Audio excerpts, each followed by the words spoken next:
आयला जामायला होमबा माइरंआनो गैया होमबा जोंना पिकनिक जानो फैनाया गैयाथ' आरो दा माखौ संनांगौ जाखो आच्छा बारु थाइबानि लारु बे बसुमतारी पार्टिफोरालाय फैदोंना फैयाखै बिसोरनासो माइरं लाबोनांगौमोन बस्थायै बस्था हनै बै सासेया बावगारबाय हापाङा बेसो बसुमतारी टाइटेलमोन आङो मैगंसो लाबोनांगौ साननानै मैगं लाबोफ्लांबाय खर'आनो मोजां नङाना नोंना माबा मोनसे बुंबा माबा मोनसे उल्था मावग्रासो मानसियानो माबा मोनसे थिनबा ओरैसो सानखायो खोमा र' नोंस्राखौ खामानि थिनलायबायना बिनि उल्था मावगोन इदि सानखायो खोमा जानला माला बुंलाबायनाङाहाय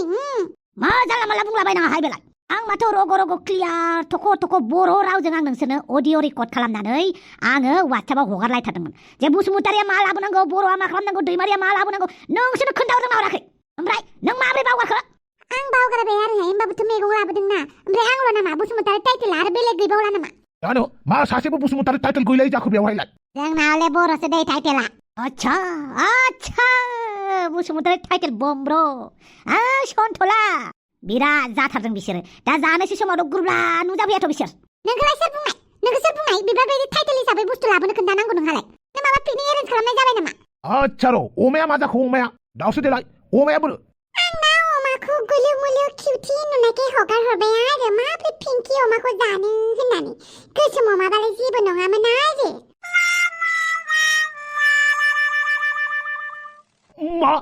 मा होनखो अमाखौ हेगार हरबाय नों इसिबां गुलु मुलु बारबि दल बायदि अमाखौलाय बोरै जानांगौ जाखो बेनिखायनो आं ट्रेक्टरनिफ्राय होनानै हरबाय आरो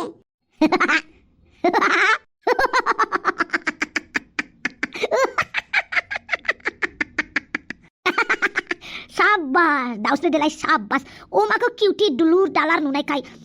बारबि दल बायदि नुनायखाय नों अमाखौ जानो गोसो गैला होनदों नामा नों ओंखायनो हगार हरबाय होनदों नामा साबास दाउस्रि देलाय मुसुगुर फुलायलाय साबास बाली बांद्राय बाख्नायनाङा आं लाजियो एमएफएल खोथा बुंनो फैदों बेवहाय मा खिथुनो अमाखौलाय बेफोरबायदि दुलुर दालार नुनानै नों हगार हरनांगौ जाखो दा नों अमा लानानै फैनो हागोन नामा आयौ बाला आंलाय ओंखाम ओंख्रि संग्रायावसो गोलैदों दा आंहालाय ओंखाम ओंख्रिसो संनांगौ एसेबां दामनि अमाखौ नों माबायदि हगार हरखोलै दाउस्रि देलाय आं बुंखाबायना आं इसेबां किउटखौ जाया होननानै होमबानो नोंहा बिदि हगार हरनांगौ नामा थाइजौआबो नायनो किउट थायो आपेलाबो किउट थायो नाफोराबो किउट किउट थायो बेफोरखौलाय मानो जायो नोंलाय जाय बुस्थुखौ किउट नुयोना बालावबो जालां जाबावदो दानाबा माखौबा मैगं आन्था संनानै जादो जाय फाराफारि हागौ फारसेथिंजाय बेदराबो गैलाबा फारसेथिंजाय माइरंबो गैया हामथारबाय दे नोंनानो जायो नामा सोर खोन्थानाय टाइटेल हिसाबै बेफोरबायदि पिकनिक एरेन्ज खालामनो माथो फैसा 10 थाखा खांबाबो दाय 50 थाखा खांबाबो लादाय 1000 खांबाबो बेनाव गैया आंनाव गैया टाइटेल हिसाबै बुस्थु बिहरबाबो जेरैबो जारला माबायदिलै नोंसोरो माबायदि साला आं नोंसोरनि थाखायनो ग्रुप मोनसे पिकनिकखौ आं केन्सेल खालामबाय नोंसोरबायदि मानसिजों फैनानै आंहा जेरैबो लस जाबाय थु नोंसोरबायदि मानसिजों पिकनिक जानांगौआ ओइ जानला माला बुंलाबायनाङा मिथिबायना गासिबो नोंनिसो दाय दोनथ' आरो गासिबो अमा राजानि दाय सोर खोन्थानाय पिकनिकखौ बिदि एरेन्ज खालामो होननानै जायखिजाया आंनो अमानि दामखौ नांफिनगौ आरो अमा मासेखौ नांफिनगौ आं मोनथियो आं ओरैनो हाया अमा बायनानै लाबोआखैथ' बेबो मासे बेसेबां फैसा थांदों बायदि मोनदों अमा मासेयाव 25,000 थांदों मिथिबाय 25,000 और बाखि पिकनिक जानाया बेफोरबायदि 25,000 होनानै पिकनिक जायो नामा आंसो जायो नैबे थफिरा मा नोंनालाय माथो फैसायानो सैमानि लानजायमानि खारोबालाय बेनिखायनो 25,000ल'आ जेबो जायाबा जोंना गाबनाङा थफि गाबनाङा बाप नों बिदिसो बुंबावदों दाउस्रि देलाय बे दाउस्रि देलाय आरो अमा राजानि थाखायनो जेबो जानाय नंला आयौ बाला आंखौ रागा जोंनिखाय बायदिसिना बखिगासिनो दं नामा बाल मा आं बुंदोंमोन आरो आं पिकनिक जानो होननानै नोंसोरसो ब्रा वाट्सएप ग्रुप खुलिलायनानै पिकनिक जानो लिंदों दा बेवहायथ' आंनि गोरोन्थि गैयाना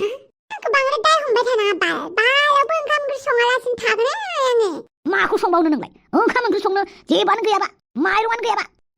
मा जाबावनोसै थिखालाबा दखान दङना गैया माइरं लायनोबो दा आं दा फैसा होफिननायाव गैया आंनावबो 10 थाखायानो गैयाहाय आं हले जेबो मिन्थिया आंनाव दङ 500 थाखा 500 थाखाजों थोगोना थोआबालाय पिकनिक जानाया माइरंआ दे सोरनाव बेसेबां फैसा दं माबार लानानै फै आंनावबो फैसा गैयालै फैदो दानाबा आंनाव 500 थाखा दङ दे थां 1000नि माइरंखौ लानानै फैदो 1000नि माइरंआ थोखागोन जोंनो आच्छा बारु थाइबानि लारु सोर लायगोन माइरंखौ दा सेंग्राफोर बै गामियाव थांनानै लायना फैलाय माइरंआ आरो मा फैसाया गुगल पेआव सोनानै फाव आरो सोमस्रि फैसाया हरदो बिसोरनो जागोन दे आं हरगासिनो हरबाय दा फैसाया औ हरबाय साला पिकनिक जाग्रा एबारनिफ्राय आं मालाबाबो पिकनिक एरेन्ज खालामलालै बेदर भाजियालाय जाबायना जायाखै जाबायलै जाबाय दुमफाव नों एवनाय बेदरा दौहैदो थां सन्थ'लानो आयौ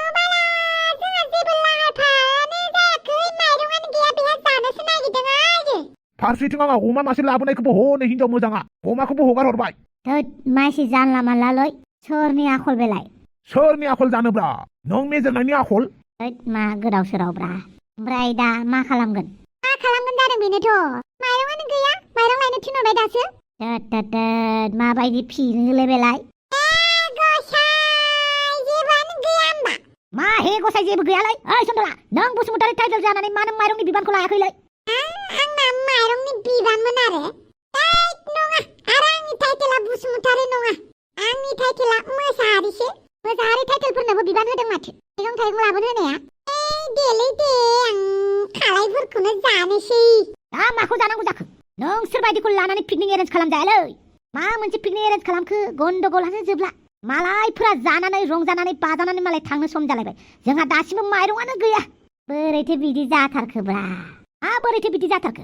आं 10 थाखा फैसा खांनानैबाबो आं ट्रेक्टरनि जगार खालामलायबाय 10 थाखा फैसाजोंनो ओमफ्राय नोंस्रा जेबोआनो गैया बारा बुंना दे अमा राजा आं दै लाबोखादों आंहा दा दै रानना होनोसैबो जाबाय एसे थान्दा दिमागै बयबो सानलायदो जाहाथे माइरंआ उनाव जाबाय थागोन दे बेखौनो संदो जा एसे दङ मैगंफोरखौनो आरो टाइटेल लानानै जेबो खालामनांला गासिबो फारा फारि मैगंफोरखौ हालायदो संलायदो बास माइरंआ फैबा माइरंखौ माबानोसै संनोसै ओमफ्राय आंहा अमानि फैसाखौ होआबा जायालै नोंसोरो आं ओरैनो 25,000नि अमा बायनानै लाबोआखै गैलालै नोंखौलाय सोर इसिबां गिदिर अमा लाबोनो खोन्थाखोब्रा बापावै आंनि अमा लाबोनायासो दाय जाबाय होमबा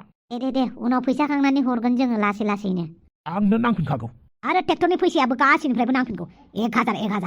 आं होआ माथो आंनाव फैसा गैया बबेनिफ्राय मोननानै होनो आंलाय आच्छा होमबालाय मानो पिकनिक जानो फैखो नों 10 थाखा नालाय ओमफ्राय बुस्थुफोर लाबोफानांगौ नालाय आङो न'निफ्राय लानानै फैदों आरो मैगं थाइगं ओमफ्राय फैसा 10 थाखा बे दुमफावा होगोन होननायखाय ओमफ्राय आं ट्रेक्टरनि फैसाखौ होआ माथो नों होआ होमबा जागोन नामा आं होआ मा खालामो खालाम आरो आं पिकनिक जायाबो आङो थागोन आं बिदिनो दरखार गैया बेबायदि गोदाव सोराव पिकनिकखौ जानो नों बिदिनो बोराबना आच्छा बोराब नांला दे गासैबो खामानिफोरखौ मावदो दे दुमफाव सोमस्रि थफिराम आग बारायहोलांदो दे मैगंखौ आं संनोसै माथो खालामनो गावबागाव मावाबा मैगं हानोसै दे दुमफाव नों अरखौ सुहोलांदो आरो अमा राजा माइरंनि खबरखौ माबार लाहरदो दे थफिराम आरो सन्थला जायगाफोरखौ एसे फोस्राबदो आच्छा दे होमबालाय आं माइरंखौ एसे खबर लानानै फैनोसै थाबैनो खबर लानानै फैदो ओमफ्राय जोंना बेदरबो गैला होनदोंबा आं फैसाखौ हरनोसै बेदरखौ लानानै फैदो दे 10 केजिबाबो जासिगोन नामा 10 केजिल'लाय एसेबां बुरजा 10 केजियानो थोयो नामा माथो खालामबावनोब्रा आंनावबो इसेबां फैसा गैया 10 केजिखौनो लानानै फैदो दे दरसेबाबो जानोसै रायलायनानै जायाबा जालाना दे 10 केजिबाबो जायो ओमफ्राय दावदै लानानै फैबानो जाबाय सासेयाव दैसे दावदै दैसे नामा थोद बुरबक एमएफएल थाखोथाम फेल आंखौ जानला मानला बुंबाय थानाङा मिथिबाय अमा राजा आं अमाखौ दुलुर दालार नुनायखायसो आङो हगार हरदों होनबाय दा बेनि सायाव गाबाबो पिंक कालारनि अमा सोर जानो लुबैनो दे पिंक कालारनि अमाखौ पिंकफोरा हिन्जावफोरनि फेभरेट जाखायो आरो पिंक कालारनि अमाखौ आयु आं जायाहाय नुबाय नारजि बिथां नुबाय आच्छा बिदिसो जादों होमबा दे जियानो जादोला बेदरखौ लायदो दे अमा राजा बेदरखौ लायदो माखासेफोरा खामानियाव नांदो दे बयबो चाबारु थाइबानि लारु अमा राजाजों आंबो थांफागोन मा थिगाय बियो फैसाखौ जाखुमाबा आच्छा फैसा जाखुमानायनि खोथा बुंबाय नों ओइ बालाबो थाङालै माखौ नांजाबाय थायो नोंसोरलाय आफां आरो अमा राजा थां सानैबो अमा बेदरखौ लायनानै फैथो आरो नांलायनो गोसो जादों लामा नांलायनानै फैबानो जाबाय थौ बापावै खरानो गिदिं मोनजोबबायलै आंना बांद्राय सानबाय थानांला बेफोरबायदि खामानिफोरखौ एसे थान्दा दिमागै आरो जयै बयबो मावोबा खौसेयै मावोबा गासिबो जाजोबो बयबो खामानियाव नांदो आंहाबो अरखौ सुनोसै मा जाबावगोनलै लाब्रापारानि पिकनिक जानायालाय नोंसिना मालाबा बिदि जादों नामा नुबायना अमा राजानि अर्गानाइज खालामनाया अमा राजानि मेनेजमेन्टआव मा जाखो दिनै भिडिअखौ नायबाय दङब्ला नोंथांमोना लाब्रा बड' कार्टुन सिजन 1खौ अनसायनाय बायदि नैबे सिजन 2खौबो अनसायदो आरो थाबैनो 1 लाख खालामनानै होदो दे लोगोफोर जाहाथे जोंबो एसे मटिभेट मोनबावनानै आरोबाव मोजांनिफ्राय मोजांसिन भिडिअ लाबोनो हायो जोंथ' भिडिअखौ लाबोबा कन्टिनिउ लाबोबायानो थाखायो लाबोबासो एसे गोबाव जायो मानो होनोब्ला जोंना भिडिअ क्रिएटरा एसे बिजि जानानै दङ नोंथांमोना नुखादों नङा होमबा लोगोफोर भिडिअखौ दे बेफोरबायदिनो अनसायनानै साबस्क्राइब खालामनानै गालांदो आरो नोंथांमोननि भिडिअफोरखौ जोंनो हरबाय थादो दे लोगोफोर दिनै भिडिअखौ बेखिनियावनो दोनथ'नोसै आरो फैबाय थानाय पिकनिकनि नेक्स्ट एपिसोडखौ नोंथांमोना नुलायसिगोन उननि एपिसोडआव थ' लेटैबाबो नोंथांमोननिसिम गासैनिसिमबो मागोनि नोंथांमोननो गाहाम हामलायनाय जासिहरनाय थाबाय बाय लोगोफोर